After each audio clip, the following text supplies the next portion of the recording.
Hello and welcome to the Madhouse everyone, TYRANT'S here, and as promised this is going to be the devotion video in which I'm going to explain basically what means devotion and what is new in Grim Dawn that is related to it. So let's start in here. We just go into the skill tree and, well, what do we know? We have a new devotion tab. Now this is the devotion skill tree. As you can see, it is huge. And it is composed of different constellations. That's what these particular things are called. They are constellations, each and every one of them. And the first thing that you want to know about devotion is basically there are 5 affinities. The first one is Ascendant, the second one is Chaos, third one is Eldritch, we have Order, and the last one is going to be Primordial. And basically you see that different parts, different constellations light up as I go over them. And we are going to start in here. This is our starting point. And each one of these little nodes are related to a certain affinity. Now, for example, this one is Primordial, this one is Chaos, this one is Eldritch, this one is Ascendant, and this one is Order. And if I take this particular point, I am going to get one what is it called, Ascendant affinity, and this is going to be just 1 point, and this one is 1 Eldritch point. And with these points we can access different skills. You can see the skills, they are these ones. Okay, for example, this is 1 Falcon Swoop, 15% chance on attack. It basically, if we click on it, it's not going to do anything. You lock it onto another skill and it improves it. None of these particular skills, because after all they are skills, are active. You do not activate them, you do not use them. You put them on another skill that you have and it enhances that particular skill. Now the thing is, how do we gain these points? Because, for example, if we take, which one? This one. You see, we need affinity requirement 7 chaos points and then 20 primordial points. Now 20 primordial points is insane. It is, trust me, it's insane. 20 primordial points. So how do we gain them? Well, basically you can see these constellations in here, and you can see complete constellation bonus. For example, this one is going to give me 4 ascendant points. And to complete the constellation, basically we have to get every single node in that particular constellation. This one only has 3, so I took this one because it is really cheap. We have hammer, 10% physical damage. We have another hammer, 20% internal trauma damage, and the last hammer, 10% physical damage, 15% internal trauma. And if I were to get all these 3, I'm going to get 4 ascendant points. As I said, with these points you can actually get skills. For example, I only chose to get 1 skill, this particular one. This one required me to get 10 Eldritch points. And this one, Fisher, as you can see, 15% chance on attack, basically has a chance to spawn a little volcano that spews lava and brimstone upon nearby foes. And it is pretty cool. Now, the next thing that you are going to notice is that these skills have levels. And it is pretty weird to start with, but they just level up as usual. You can see the experience there. As you kill monsters, they're going to gain experience and they're going to level up. You don't have to level them yourself up. They're going to do that automatically and are going to get better with each level. Now, I'm not really sure what the cap is for these levels, but nonetheless, I think there is one, because they just cannot get incredibly retarded. Right? I hope so. And basically these constellations are a lot different. Each affinity is basically different, and depending on your character you're going to want to go into 1, maybe 2 affinities. I don't think 3 is going to be accepted, because they say that they're going to be a maximum of 50 points to spend around here on this big map. And well, 50 points is not a lot. I think 50 points is going to be enough to sort of saturate 2, maybe 3 of these skills if you push it, but most likely only 2. You can get 3, but then you are sacrificing a lot of stuff. And now I'm just going to go over a little bit into what I did for my particular character. Now my character is the Grenadier, the one that I made, and I'm very, very proud of. So basically I went into Ascendant and into Eldritch. My plan was to get this one here, Fisher, and I also wanted to get Elemental Storm, but I decided that basically I just don't need this one, because overall Devotion is not all that good for my particular character. Now I noticed that a couple of builds are going to get a little bit retarded with the addition of Devotion. For example, the Dreek's Evil Eye Warlock is going to get stupid, and most likely the Blade Master as well. Any dual wield character is also going to get a little bit retarded, thanks to this asshole right here. Now you can see this. Okay, the bleeding is kind of sucks, but still, those are quite big. And the particular constellation that I was attracted to was this one, Chariot of the Dead. And in order to gain access to this bloody little constellation in here, you need to have 5 Ascendant points and 5 Eldritch points. And if you complete the whole thing, you also gain 2, what is that, Chaos? Yes, 2 Chaos and 3 Eldritch points. And I have not completed this one yet. I believe, yes, the skill is basically the last one. No, you actually have to get every single point in here to complete the constellation. But what I like about the Chariot of the Dead is just look at the stats: offensive ability, cunning, offensive ability, and this little guy here, Wayward Soul, 100% chance when hit by a critical. Basically, sacrifice a Wayward Soul to ward yourself against the Spectre of Death, and it's pretty cool. 20-second skill recharge is a lot, but maybe that is going to go down with levels. I can't really know for sure. But bottom line is, in order to gain these points, you have to complete constellations like this. The small constellation here gives 4 Eldritch points, which is quite a bit. And depending on your character, you're going to want to go into 1, maybe 2 affinities in here.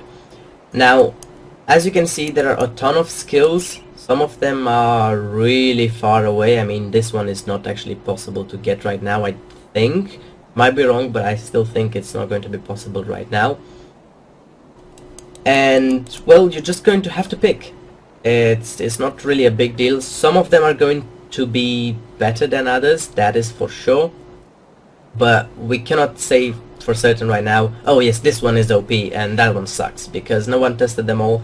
I have to know what the level cap is for these little skills in here.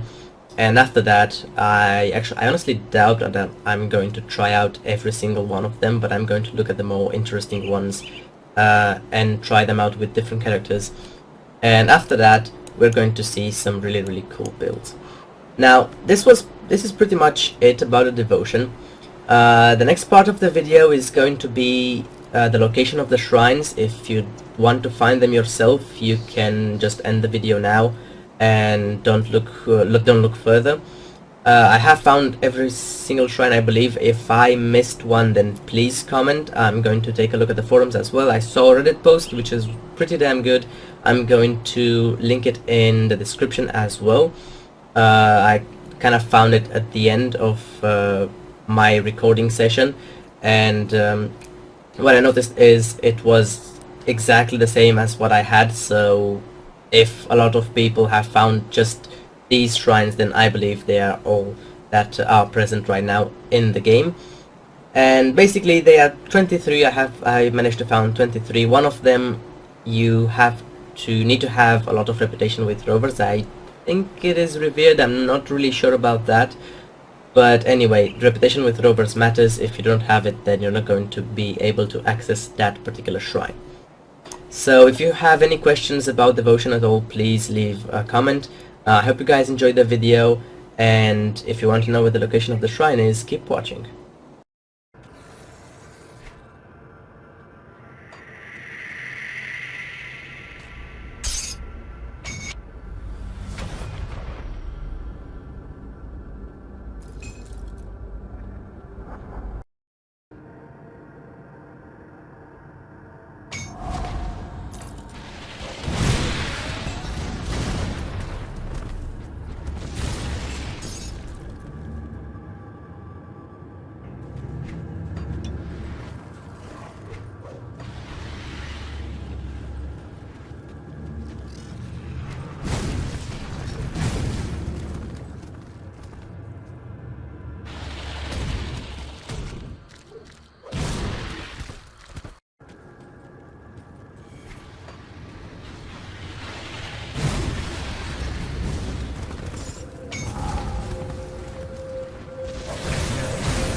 skill's not ready.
I can't do that.